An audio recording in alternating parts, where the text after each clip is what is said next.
Hi, everyone. We're going to get things started momentarily here, so feel free to sit tight and we'll get started once everyone has the opportunity to join.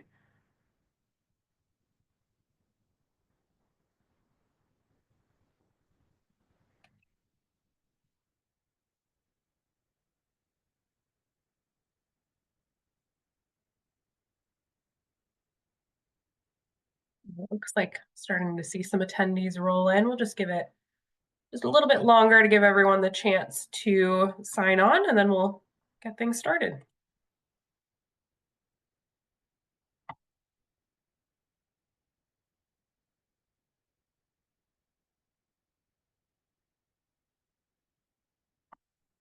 All right. Looks like everyone's had the chance to sign on, so we'll proceed with this presentation that we have here for you this afternoon. So welcome to our Doctor of Optometry virtual information session here at Massachusetts College of Pharmacy and Health Sciences. My name is Hannah Campbell. I'm Senior Assistant Director of Admissions at the university, and I primarily work with those that are applying to our optometry program from now until matriculation, if all goes well. So I'm excited to be here to chat with you all this evening. I'm also joined here with a couple of current students and even a faculty member. So I will start with Dr. O'Leary. Do you want to introduce yourself real quick? Sure. Hi, everybody. Dr. O'Leary. I've been with MCPHS now for about 10 years and primarily teach in our pediatrics binocular vision curriculum, but welcome. And we're also joined here with two current students. Let's go Ada and then Samir. Hi guys, my name is Ada. I'm a first year optometry student here at MCPHS. I'm from Massachusetts, so if you are also from the state, hi. Hi everyone, I'm a current fourth year optometry student. I'm from Canada, so if anyone has any questions from Canada, who are from Canada, feel free to reach out. Fantastic. We're pleased to be here to talk to you about all things School of Optometry and MCPHS and how to apply. We're going to finish up this presentation with a question and answer session as well. So if you have any questions that we didn't address during the presentation or you are wanting to get more information about, please do feel free to log on. Feel free to submit those questions in the Q&A box on your screen, and we will address them at the end of the session. So without further ado, let's get started. So starting with some basic information about MCPHS, we are a healthcare specific university. We have over 100 programs in healthcare and the health sciences, but we did start as just one program, Massachusetts College of Pharmacy, back in 1823. And we have since grown significantly in that 200-year span to now have over 100 programs. We have now 3 physical campuses and a large base of online programs that we offer as well. So with that, you're going to be among a lot of other healthcare professionals working towards other careers in the health professions. And through different school-sponsored events and social activities, you end up learning quite a lot about different healthcare professions before you even enter the field. And since we've been around for so long, we've been able to build and maintain some clinical affiliations with some of the leading medical institutions in the nation. So when it does come time for you to choose your externship sites, you're really going to have no shortage of options there. So here's a bit about our locations in more detail. So we did start as Massachusetts College of Pharmacy in Boston back in 1823 as the oldest institution for higher education. We later expanded to Worcester, Massachusetts, and Manchester, New Hampshire in the early 2000s as we could kind of maxed out our real estate in Boston and saw it as advantageous for us to open up some professional phased programs in Worcester and Manchester, which are some other bigger cities within the New England area. So our optometry program takes place specifically in Worcester. So we'll learn a little bit more about our Worcester campus specifically throughout this presentation. But at this campus, we do have 9 professional phased programs here. Anything from pharmacy, nursing, acupuncture, physical therapy, physician assistant studies, and many more. So definitely a really great community to become a part of. So talking about Worcester a little bit more, we are just about 45 minutes outside of the city of Boston or so. So very much still the metropolitan Boston area as the second largest city in New England. And there is a lot of healthcare opportunities nearby our campus. Even visible from our front steps is St. Vincent's Hospital. This is where a lot of our other programs may have their clinical rotations, but what is most relevant to our optometry students is that we do have UMass Chan Medical School just down the street. We have a great partnership with UMass Chan, given that we refer a lot of our more complex patient cases over to them. And our students have also been able to collaborate on research opportunities as well. So very nice to have them in our backyard. There are also 11 other colleges and universities in the city. I always like to say that you can pick MCPHS students out of a crowd quite easily. As you can see in this picture here, you can easily identify us with those white coats. And there are a lot of really fun things to do in the city, but I want to bring that over to our current students to ask them what they like to do in the city when they happen to have some free time. Whoever wants to jump in. Free time, definitely. Especially like today, it's super nice. So what I'll usually do is I'll just walk around the area. The picture that you see there, 19 Foster, is actually where I am right now. So instead of studying on the main campus where the optometry labs and classes are, I'll go over to this building where my friends hang out. Otherwise, I'll go drive around, go to cafes, go grocery shopping. There's this like fancy plaza in like Northborough that I will splurge and spend time if I want to. You know, pick myself up after an exam. May or may not spend a little bit too much money at TJ Maxx, but that's okay. And how about you, Samir? Yeah, so when I was on campus within Worcester, there are a lot of different areas where you can go out and find places to eat. Especially kind of in like the summertime as well. Worcester itself as a city may hold different festivals or events in downtown, which is maybe like 10 minutes from the main building where our optometry is located. Also like throughout our time, we will go to the free Worcester Railers hockey events at the DCU Center. So a lot of kind of things to do within like the Worcester regional area. You don't necessarily need a car. You can always take the public transportation, or you can always take the commuter rail, which is our local train line to downtown Boston, which is about an hour and a half train ride. So pretty decent area to things to do, nature-wise, food-wise, cultural-wise. There are plenty of things to do for anyone who may prefer. Awesome. Thank you, guys. We are located in the downtown area of Worcester. So Samir mentioned that we have a hockey team here in the city. So we do border that venue where our hockey team, the Worcester Railers, play, as well as a lot of other event venues. So if you're looking to see a Broadway show or a symphony orchestra or a concert, there's definitely a lot of great spots that are right next door.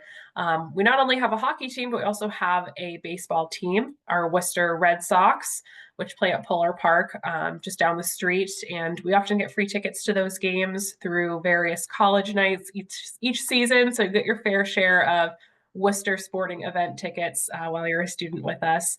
But definitely a lot of great things to do. One other thing I would say too is that Worcester is known as a foodie city. There's definitely a lot of diverse food options and a lot of restaurants and cafes that are independently owned and unique to the city. It's become one of my favorite things, at least, is that we're not super gentrified where there's a million and one chain restaurants nearby. These are all very unique to the city itself. But of course, we do have like a Chick-fil-A down the road if that's your jam. So rest assured there. One other unique feature to us is that we offer on-campus housing. So we do have 5 different residential areas to choose from, and they contain studios through multi-bedroom apartments. And no matter where students choose to live, they will at least have their own room. This is primarily a graduate level campus, so our students are, past that point of wanting to share a room with others. So we can at least guarantee they'll have their own space. They just might have to share a kitchen and bathroom space with other students, at least depending on the accommodation that they ultimately choose. But everything does come furnished, and all utilities are included in the cost of rent. Ada and Samir, would you guys mind sharing a little bit about your experience living on campus? For sure. So when I lived on campus, I guess like the last 3.5 years, I lived at the 10 Lincoln Square building where optometry is housed. Basically, I had my own room, my own bathroom, my own kind of like space to like live, study in. Given it's with 10 Lincoln Square, I didn't have my own kitchen in my unit, but I did have a community shared kitchen on the 9th floor, which is open to all residents of the 10 Lincoln building. As what Hannah mentioned, you do get your own personal space. You may have to share a few things here and there. The convenience of living in 10 Lincoln, optometry itself is housed there as mentioned. All of our classes, clinics, and labs were in that same building. Despite being from Canada, I hate the snow and the cold, so it made it convenient for me to come right downstairs every morning or for labs or classes, without having to like lug all my luggage and equipment in the snow or the rain. So obviously I haven't had much experience living in the other residence halls because I'm only a first year, but I live at Main Street. That's actually that picture on the bottom there. I guess I got kind of lucky because Main Street's usually it's completely studios. You have your own kitchen, you have your own bathroom, it's your own like little room, your own little paradise. It's usually for upperclassmen, but luck of the draw this year. I really love my apartment. It's a 10-minute walk away from Lincoln. So if you don't want to live in the same building that all your classes, labs, exams are, I think I would go insane if I did that. So I chose to list more a little farther away. No matter what, all of the residence halls are that aren't in Lincoln are within a 10-minute walk. So it's really up to you. Do you want to cook? Do you like cooking? Do you hate the idea of cooking? Is it not a necessity for you? But I really recommend Maine. I really love it. Thank you guys both. I would say those are probably the two most popular residences for optometry students. So good to have a little bit of an overview of those two options. So thank you on that. Wanted to touch on our community a little bit more. So I had mentioned that we are mostly a graduate level population here, and this is all of the different programs that are contained within the Worcester campus. So that is a total of 9 professional phased programs of both Eastern and Western medicine. And we have a unique opportunity where we get to bring everyone together on a semesterly basis to participate in what we call interprofessional education, or IPE. And this is really the university's take at alleviating the current state of the healthcare system for future generations of healthcare professionals. Because ultimately, the future of healthcare is collaborative. We want to instill that, while you're a student with us, so that we feel more comfortable collaborating interdisciplinary with other professions once you graduate. Because if you're working with a patient who's dealing with a major medical complication, you're probably going to be working with their pharmacist or their PA or their occupational therapist. So that's something that we try to instill while you're a student with us by having you participate in an IPE event on a semesterly basis. So you can anticipate and participating in IPE through your early years here at MCPHS. But once you start to get a clinical schedule, these are going to become a little more optional, but essentially we have in the past brought all of our programs together to participate in different seminars, such as an emergency medicine Narcan training, a dementia simulation, and even a diabetes maintenance training, all sort of centered around the idea that no matter which profession you're a part of, you're going to encounter patients who have maybe struggled with addiction or who have dementia or who have diabetes. So this allows you to best understand, from your area of expertise, how you best can support your patient and how your colleagues from these other areas can also intervene to provide support. Now, I'd love to ask Samir and Ada about their experiences in IPE. Ada, I know you've only just had some introductory ones so far, but could you kind of share what that has been like so far? Yeah, it was really fun. The first one that we did was last semester for me, so in the fall, I think it was like October. Um, I was so nervous because I was like, I don't know anything. These other programs like all know so much. I'm like a little child. But it was really fun, really informative. You're basically paired with students of a different program. My group had majority pharmacists because there's a lot of them. I had 2 pharmacy students, a nursing student, as well as a PA student. All super duper nice. We still talk now. Um, but basically, we're all just talking about what we knew of our own professions, what we didn't know of each other's professions. Um, I also learned some stuff about optometry that I didn't know, and I was very shocked, and we were all shocked together. But we basically just went through cases. For example, the presenter in the room would give us like, oh, this patient has long-standing diabetes. They have been trying to manage it for years with their PA, and it has been working. And then we each went around discussing what we think our best contribution would be. But then it was fun to see that a lot of our what we thought our best contribution would be would actually contradict another profession's decision. So it's really important. It really just teaches you the importance of talking with one another, even if they're not optometry. And I really enjoyed it. It was fun. Awesome, that's great. And Samir, I know you've been through a couple IPE events, but could you give us a bit of an overview or some highlights from your experiences? For sure. So as Hannah mentioned, you mainly have a lot of them in your first few years in optometry school, and then it becomes optional.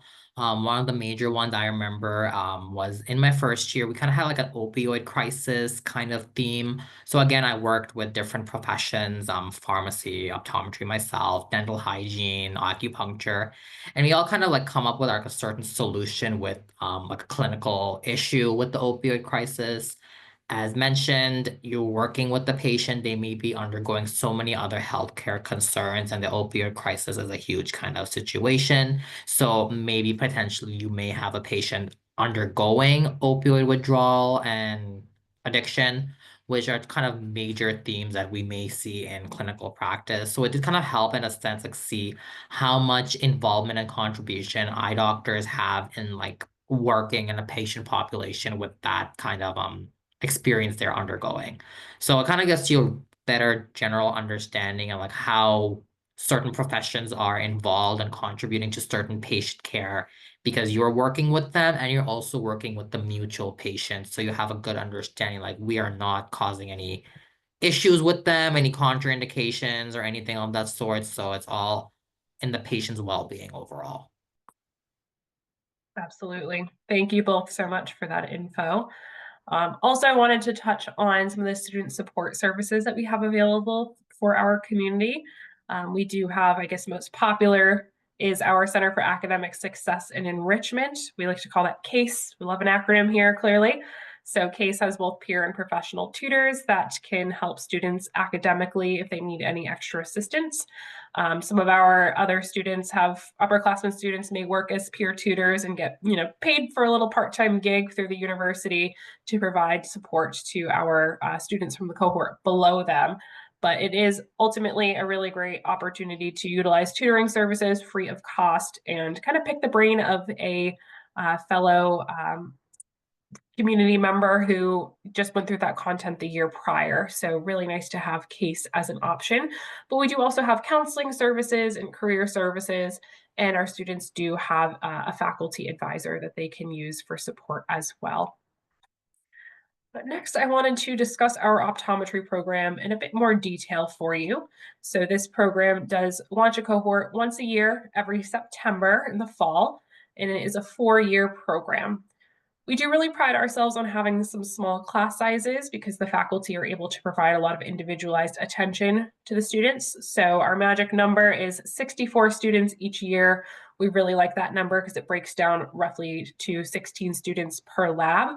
And when you are in lab, it's important to note that you're going to have 2, if not more, faculty members in the lab setting. So that does break down that student to faculty ratio even more. And if I couldn't say enough great things about our community that we have here.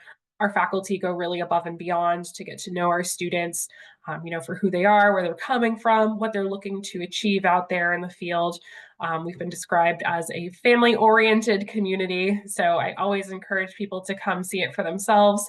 We do offer campus tours pretty regularly, and we'd be happy to show you around.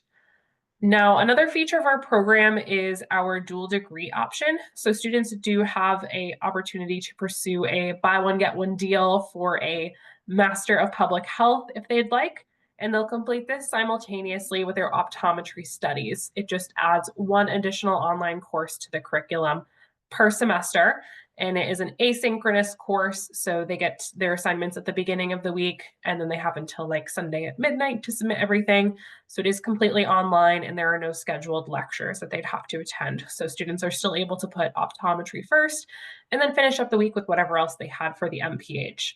but definitely a really great degree to add to your tool belt, especially if you're looking to go into education or access and advocacy. And I'd also like to point out some statistics at the bottom of the slide as well, just regarding our residency match rate.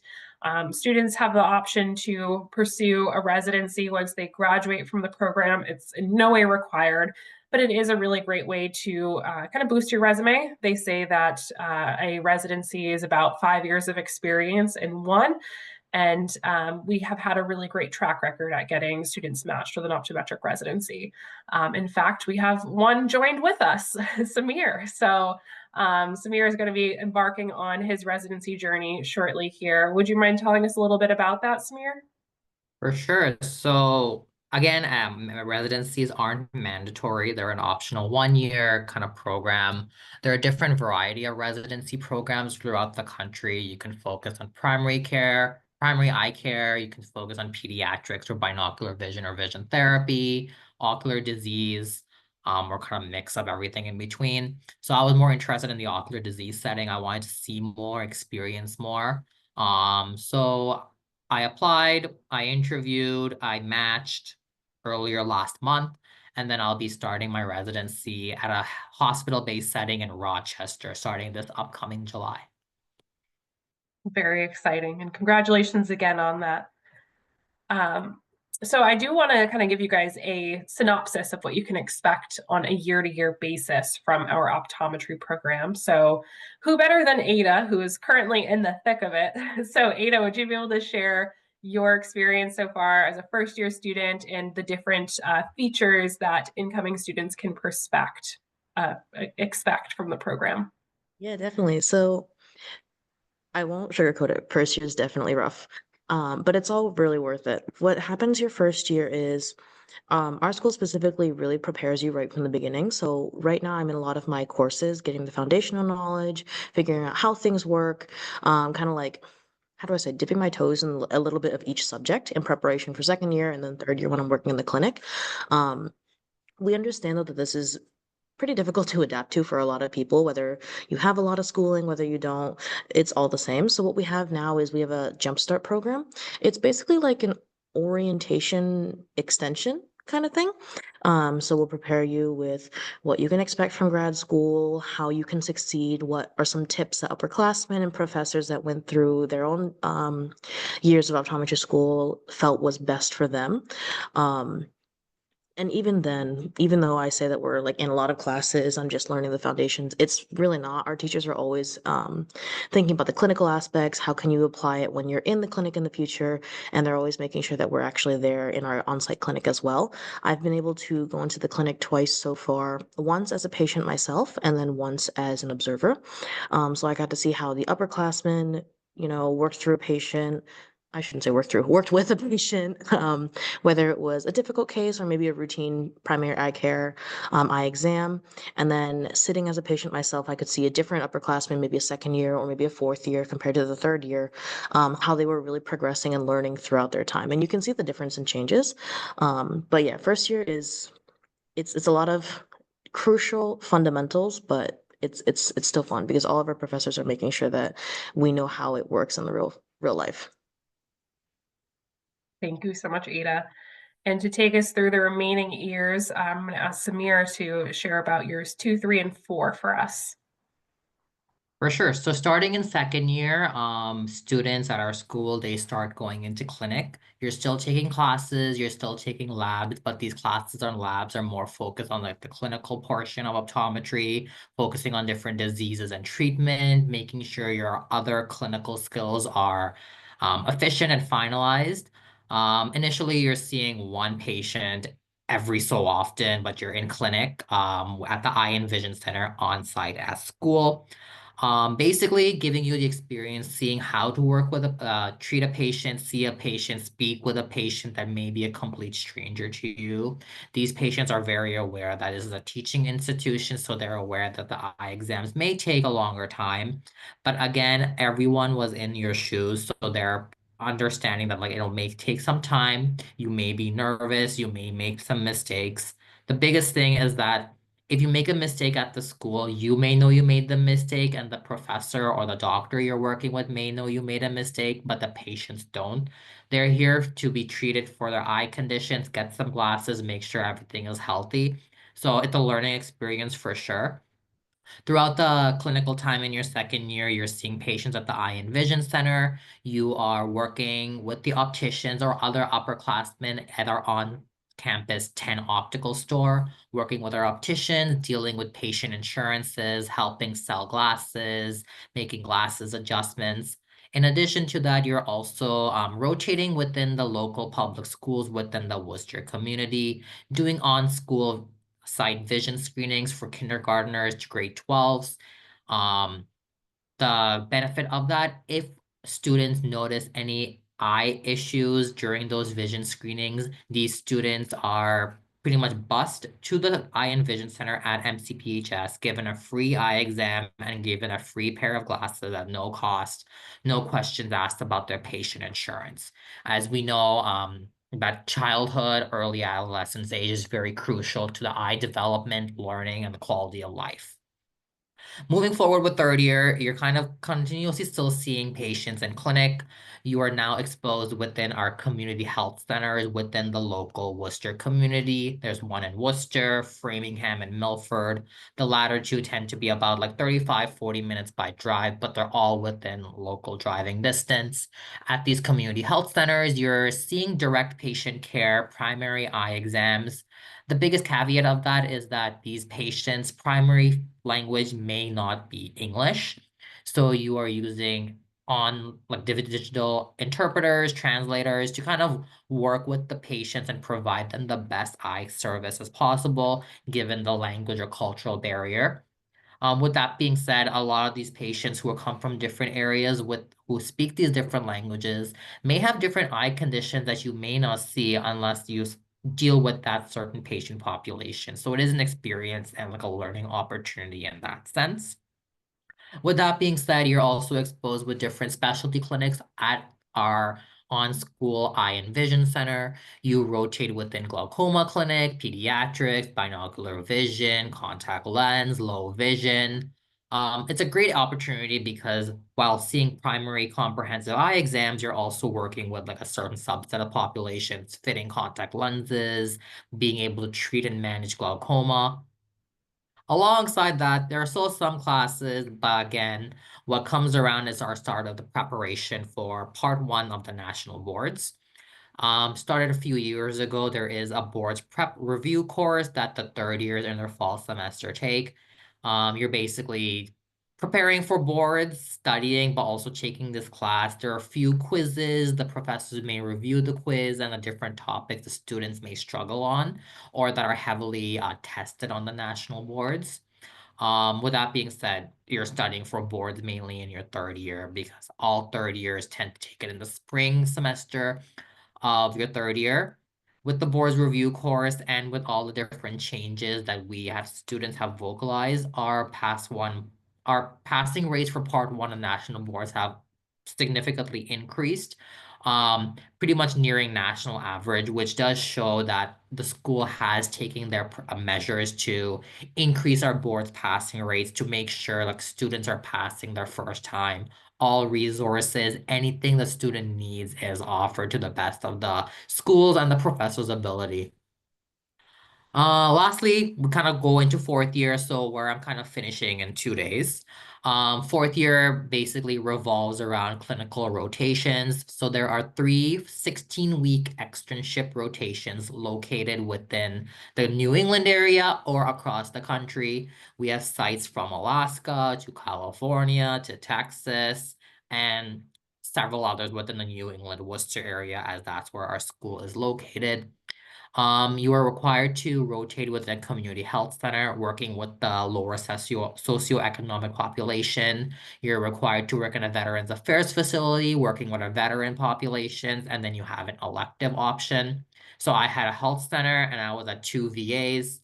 Um, Alongside that, you're seeing patients pretty much Monday to Friday, 8 to 5. You also have kind of like a year-long capstone course project. You submit different patient cases, and then ultimately you choose one of those patient cases that were submitted. You create a poster presentation and then present it to the school. And then ultimately you have the options to submit these poster presentations to like a national conference. So my class, we just had our poster presentations to the school like a few weeks ago. School doesn't really end. You're also kind of studying for parts 2 and parts 3. Part 2, again, is basically clinical based, patient treatment and management. Part 3 is where all students kind of have to travel to North Carolina. You perform certain eye examination skills on a standardized patient. And then you kind of rotate with 10 different patient case stations, working with the different cases that are provided, and ultimately coming with the best treatment management and patient education possible for the patient.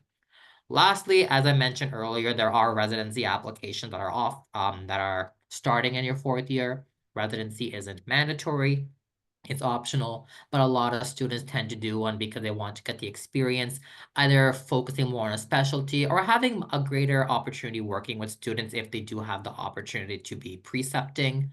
But pretty much 4th year kind of ends with graduation, residency applications, matching, or then ultimately like starting your career as an optometrist. Wonderful. Thank you so much, Samir. Very detailed synopsis there. It's almost like you've been through all 4 years yourself, so much appreciated. Next, I wanted to kind of pass things over to Dr. O'Leary to share a little bit more about the facilities that we have here and different resources for our optometry students, if she would. Yeah, so like Samir mentioned, during your 2nd year, you'll begin to see patients in the Eye and Vision Center, and this is a picture of the waiting room for the Eye and Vision Center. But within the Eye and Vision Center, again, you're doing primary care as a 2nd year, but then you're also going through specialty clinics as a 3rd year. I will say one of the biggest things that I notice about the Eye and Vision Center is all the diagnostic equipment. For me, being in pediatrics and binocular vision, we have the latest and up-to-date vision therapy equipment. I know for a dry eye clinic, they have the latest and greatest up-to-date anterior seg equipment. So again, that's kind of a theme that you'll see is really the best diagnostic equipment, which it's nice to be able to be exposed to it while you're here on campus in the Eye and Vision Center, because that will help you when you go out on 4th year externship rotations, be familiar with that equipment. In addition, we also have 2 virtual reality simulators to simulate essentially examining the back of the eye. We've really started, I would say, over the past year or 2, really trying to utilize this more into the clinical curriculum. But that's really a great tool to help students not only practice using VIO, but also to identify different disease and ocular pathology found in the back of the eye. And then, like Samir mentioned as well, we do go to the community health centers as a 3rd year student. And really, those community health centers are primary care exams, but you're exposed to a lot of ocular disease at those health centers as well. So by the time you're on 4th year rotations, hopefully Samir can attest to this, he felt pretty prepared going off and seeing patients more on a regular basis rather than just 2 days of clinic as a 3rd year. Thank you so much, Dr. O'Leary. A lot of questions that we get to regard research. A lot of prospective students are wanting to get involved in research, and we're happy to let you know there are plenty of ways to get involved if that is something you are interested in. So you can either collaborate with a faculty member on their own research endeavor, or you can design and perform your own research with a faculty mentor. There is university funding available for research, and we are big advocates for you to present your research at like local and national conferences and such. We even had a big research day here on campus just a couple of weeks ago where students from all of our programs got to share their posters on the different research endeavors they've been a part of over the last couple of years or semesters or whatnot.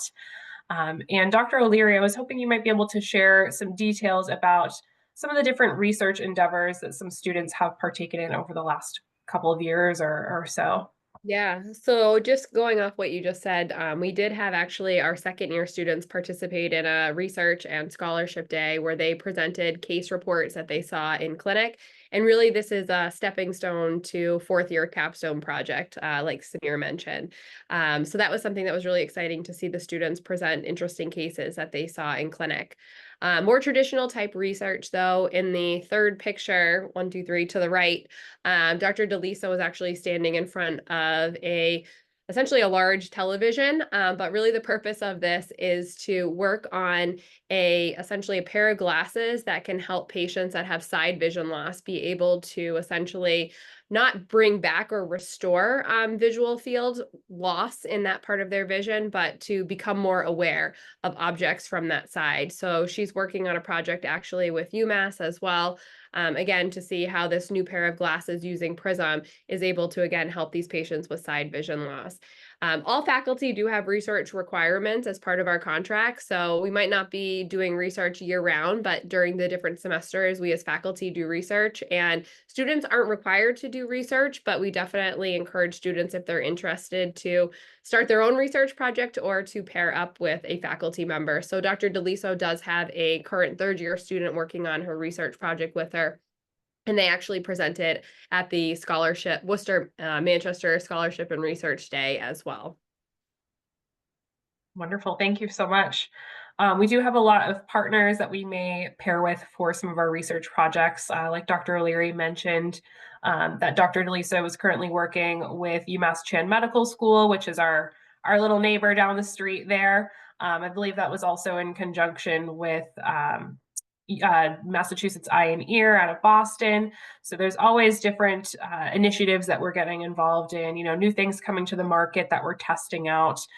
So really great to see some things maybe come through our door before it gets, opened up to the public there. And sometimes it does involve research with some of our other internal programs. So we have done some work with like pharmacy and occupational therapy, among others in the past. So really another great way that we have this interprofessional community at our fingertips.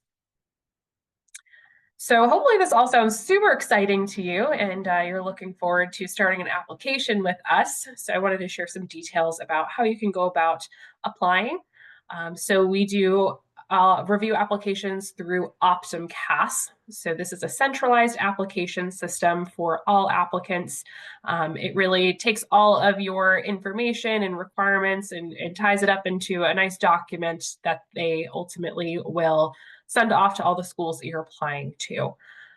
We do require that all official transcripts be sent into OptumCAS. So that also includes if you ever took like a random course at a community college one summer, we are going to need that transcript. And I do encourage you to make sure that you're submitting all of your college level coursework, just because it could delay your application if you do not include it.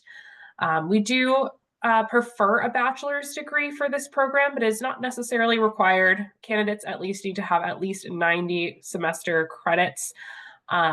Otherwise, we typically prefer a bachelor's degree, but some students will apply with at least 90 credits, including all of those required prerequisite courses. We do ask for a 3.0 and above GPA, although we will consider slightly below this too. So if you don't have a 3.0, this is not in no way me saying don't apply. We take a holistic approach to the application review process. So if you maybe struggled academically a little bit, but have other merits, we are happy to consider that as well. There is a test score that is required for this program, including it's either the OAT or GRE. We'll also consider the MCAT and the DAT as other forms of standardized tests that we'll consider. But most candidates do come in taking the OAT, which is the optometry admissions test.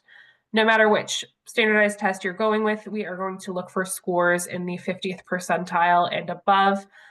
So do be striving for scores in that range. So I get asked a lot too, is any experience required for this program? It is not, but it is preferred. So I would encourage you to consider getting some shadowing experiences prior to submitting your application, just because it goes a long way to be able to articulate the roles and responsibilities of an optometrist and really be able to speak on, why you're passionate about becoming an optometrist based off of your experiences, shadowing or working as a tech, or what you've witnessed throughout maybe your own healthcare endeavors. So please do look into some opportunities to get to know the field of optometry some more. I always like to use the analogy, if you're going to buy a car, you want to test drive it. Same goes with your career, essentially. So if you're looking for ways to get involved within optometry, a lot of career services departments at local schools do offer support on finding some shadowing or job opportunities. ASCO, the Association of Schools and Optometry, Schools and Colleges of Optometry, also have eye opener sessions, which are also a great resource for those that are looking to learn more from the optometry profession. So that's ASCO eye opener sessions, if you wanted to look into that yourself. Applicants are able to apply with a couple of prerequisite courses outstanding, but all do need to be completed by August 15th before you start the program. So if you are applying with anything outstanding, just know that it needs to be completed before you start, and we require a grade of a C or higher. And a complete list of our prerequisite requirements are listed on our website. They include biology 1 and 2, microbiology, chemistry 1 and 2, organic chemistry, calculus, statistics, psychology, and 2 English courses. So if you wanted to review those, again, they're listed on our website under the program page. I would say, don't apply with an excessive amount of courses, maybe like 2 to 3. You're going to want to have the majority of courses completed prior to taking the OAT, because that is the content that you're going to be tested on. So it will be in your best interest to get the majority of those prerequisite courses completed ahead of time. We do ask for 1 letter of recommendation, but prefer 2 to 3. Letters of recommendation should be professional in nature. So if coming from the academic realm, should be maybe a science professor or an academic advisor who can speak to your academic performance. We also like to see them from a working background, so a manager or supervisor who can speak to your work ethic. And it's also great if you can get one from an optometrist, whether you've shadowed one or worked alongside of one. And for students who have completed international coursework outside of study abroad, and it doesn't apply to Canadian students, but for anyone who does have international coursework, we do need a WES evaluation. That's World Education Services. And that essentially translates the coursework into a US equivalency. So again, if you completed some study abroad courses, that does not apply. And if you're Canadian, it does not apply either. And we do send out interview invitations based off of on invitation only, and our interviews are in person and virtual, so you can opt for either option that works for you. A couple more details for you. We always encourage you to apply early. That reason is because our program operates on rolling admissions. So as we receive applications, we review them and we offer admission. So it is in your best interest to apply early, so that way seats are still available. Our application deadline is May 22nd for 2025. It was recently extended to give you a little bit more room to get everything finalized there. But for the fall of 2026 term start, you can anticipate that our deadline will be May 1st. So seats are limited at this time, but we are still reviewing applications as we speak. And some of the things that we look for in an application is your GPA. We're going to consider not only your cumulative GPA, which is a combination of all of the courses that you've completed. Note that OptumCast will calculate your cumulative GPA, including any repeated or failed courses. So just know that that is not off the table within your cumulative GPA. We also are going to be looking at your total science GPA, which is a running total of all of the science courses that you've completed. And we will calculate a prerequisite GPA on our own, taking the highest grade earned in each of the prerequisite requirements and compounding that into its own GPA. So those are going to be the 3 GPAs that we're going to consider with your application. In addition to that, we also want to see your test scores. So again, we look for scores in the 50th percentile and above. Those are a great way to just show your readiness for an optometry curriculum. This is a rigorous 4-year degree program, so your GPAs and your test scores really allude to a prediction of your performance in this program. And we also want to see that are dedicated to becoming an optometrist and have an interest and a clear motivation for becoming one. So you can really tie in your experiences there in your personal statement, your supplemental questions, and the interview itself.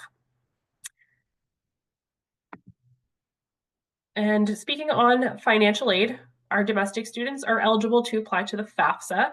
So the FAFSA school code is listed there. It's the same for all MCPHS campuses, so you can easily, Google it in the future if you would like. Tuition and fees are listed publicly on our website, so you can always take a look at those under mcphs.edu/tuition and fees. We do give merit scholarships for this program. Currently, we give up to $12,000 per year.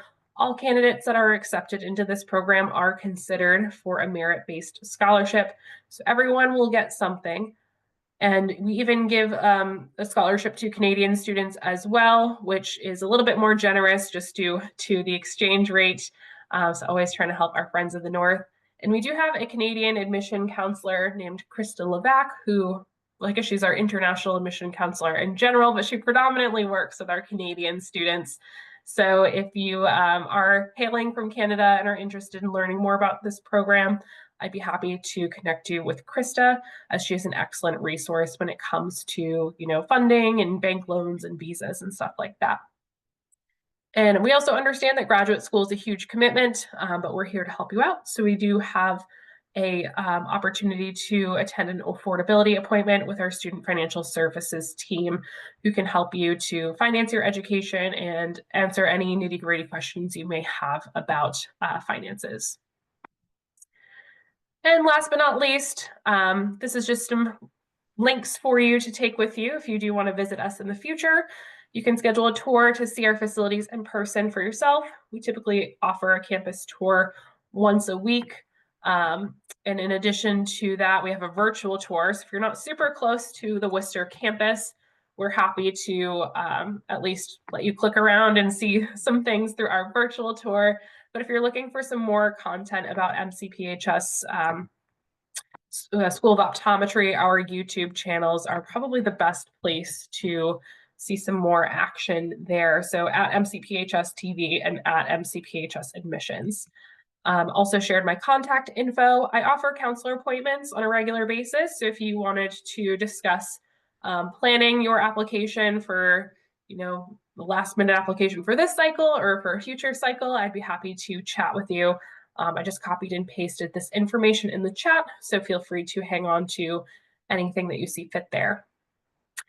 And about now is when we're going to transition into our Q&A session. So if you have any last questions that you want to pose to any of our panelists, please do submit them now. I'd be happy to be the MC of this Q&A session that we have here.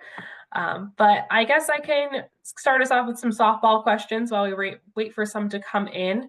So I will ask Ada and Samir if they have any advice for students, prior to starting an optometry program. Is there anything that you had wished that you'd known prior to starting? Definitely being familiar with like the workload. Not I guess familiar, but like kind of like understand like how much can be like come thrown at you. It's a doctorate degree program. A lot happens, and like first year can be kind of difficult to manage time, like wise, academic wise, personal life wise. So it's a lot about juggling. Just keep an open mind. Basically, like it can be difficult, but at the same time, like you all will be preparing to become an eye care or a healthcare professional. So the school does a great job initially. That like yes, we're gonna throw all this stuff at you, but at the same time, it's trying to prepare you for the long run. You are preparing to treat a patient for the rest of your career. You're not preparing to take an exam and forgetting about the information.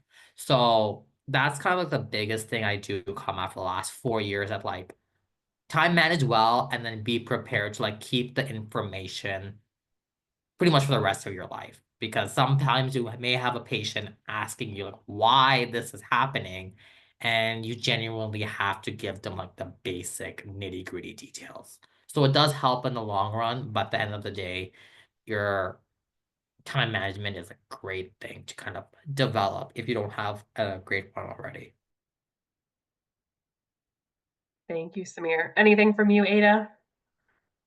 Honestly, kind of the same thing. Like just prepare yourself for kind of how you're gonna manage your time because it's definitely doable, but it's not something that comes like intuitively, which is something a lot of my cohort has found. But we did manage, we did learn, and now I think our workload is much more manageable, even though I'm taking the same amount of credits as I was last semester. So to help kind of like get that started in the beginning, you definitely want to prepare for that first. Absolutely. Time management is definitely one thing that is a big challenge, especially in first year, but feel like you guys get a little bit better every semester. So I did get one question that has come in so far just regarding AP credits. This is a great question. We do accept AP credits. They need to be a score of a 4 or 5 specifically. I know some undergraduate institutions will accept scores of a 3. That is not the case for optometry school. We do require a 4 or a 5, and we'd ultimately need you to send in those official AP scores through the college board to us, if you're admitted and planning to attend. It's not something that we need with your application per se. So when it comes in on your application, it typically appears as like a transfer credit, and you can, state that it is advanced placement transfer credit. So we know that it was a test score that we're ultimately going to need to ask you for. So yes, AP scores are definitely accepted as part of the program. I guess I can pose another question while we wait for others to come in. I'm curious to know why Ada and Samir attended MCPHS. I know there's a lot of other optometry schools out there. So what ultimately made you decide to attend here? So it was my first interview. It was COVID, so it was virtual. And honestly, I felt that the interview was such a great like conversational base. It kind of gave me a great understanding despite being virtual. Like the community optometry school has at MCPHS Worcester. And it kind of gave me a great understanding like virtually and talking and then answering all my questions. Like I didn't feel like worried anymore. And then every other interview I had after I was comparing to MCPHS. So then ultimately I just chose MCPHS blindly. I didn't even tour, nothing, because borders were closed at the time. And honestly, 4 years later, no regrets. I learned so much. I met so many people, and honestly, it was a great fun time. And it's true that when we do admission stuff like this, it's a very community-based, family-based oriented program. You get to know everybody. The professors all get to know you and work with you. And to succeed to become an optometrist at the very end. My case was very similar. So I'm actually from the MCPHS Boston undergraduate campus as well. So I kind of know what the mission statement is for the school in general. And I really just liked when I came to interview, when I went on info sessions, when I talked with professors, when I talked with upperclassmen. I really liked how they were all very real with you. Um, and then the community that they built basically after all of that, it's like your professors are great professors. If you're ever confused or about anything, they're gonna take as much effort as they can to make sure that you do get it. And then even me as a first year student, I don't know many of the professors obviously, but I'm walking around and I see Dr. Snam all the time and he asks me how I think first year's going and I think it's amazing. Dr. Waldorf is the same. And it's just it's really comfortable. And I didn't get that same experience when I toured at other what is it called? Optometry schools. So I really enjoyed this kind of community the most because it's already stressful enough. We don't need to be more stressed. Thank you both for your responses. Always warms my heart to hear those. It's my favorite question. We had a couple questions come in that time. One of the attendees is asking about the grades that we will take towards a course if it is repeated. So we take the highest grade earned in that case. We don't average the two between the attempts. And that is what is ultimately compounded into your prerequisite GPA as well. It's just the highest grade earned dropping the lower grade.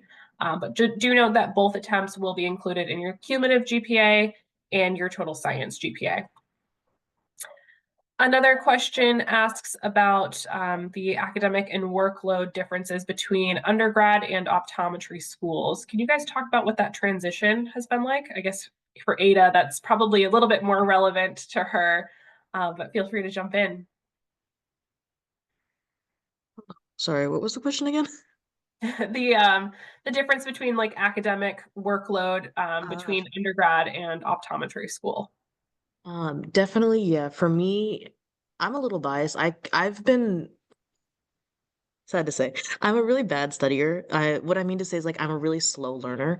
So I've been developing my time management and study schedule kind of for years already. But what happened was always pace. My recommendation is always pace yourself. Don't push yourself beyond the point that you can mentally handle because then you're gonna burn out. But my undergrad study schedule was set goals for yourself at the beginning of each week. So every Sunday I would get my little planner. I would look at my Google Calendar and see what exams, assignments, or anything I had and set a goal that was slightly above the bare minimum. So that if I didn't get to it, I wouldn't like be upset about it. But if I did get it, I'd be like, oh my God, I did more than I needed to. Um, Basically it's the little battles in life. But basically I came here to MCP, talked with a lot of more of our professors and learned what their experiences in grad school was like, how they kind of studied, how they went about it. And that's really the best experience you can get is talking to upperclassmen who went through it. I was kind of able to build a study schedule that I like to adhere to. So I'll study, I won't study everything every day. I'll study usually one class I'll study 2 to 3 times a week in like 2 hour blocks because past that my brain is fried. But it's really dependent on how long you can focus for and how much of a subject you like. Don't spend too much time on the subjects that you feel are easy or you're really interested in because you're probably going to pick it up faster. But it's easy to kind of mix it up and just do the things that you like. Fantastic. Thank you, Ada. All right, so we're pretty much at the end of our presentation here. I just wanted to clarify one response. So again, the prerequisite GPA just includes the highest grade earned in that given prerequisite requirement, but both attempts are included in both the science and cumulative GPA. Those are calculated by OptumCAS. The only GPA that we calculate on our own is the prerequisite GPA, and that is just taking the highest grade earned in each of our prerequisite requirements. So just wanted to clarify that. So that wraps up our presentation for today. Thank you so much to our current students for taking time out of their busy schedules. I know, especially for Ada, she's still got a couple finals left this week, so let's all wish her the very best of luck, and best of luck to Samir too as he heads on to his residency endeavors. We've got some really exciting things coming up, so thank you both for being here, and thank you to Dr. O'Leary. I know she had a busy day of clinic and such. So thank you for being here too. Always wonderful to have all of your insight. And do be in touch with me if you have any questions along the way. I hope to hear from you in the future. Have a great evening, everyone. Bye-bye.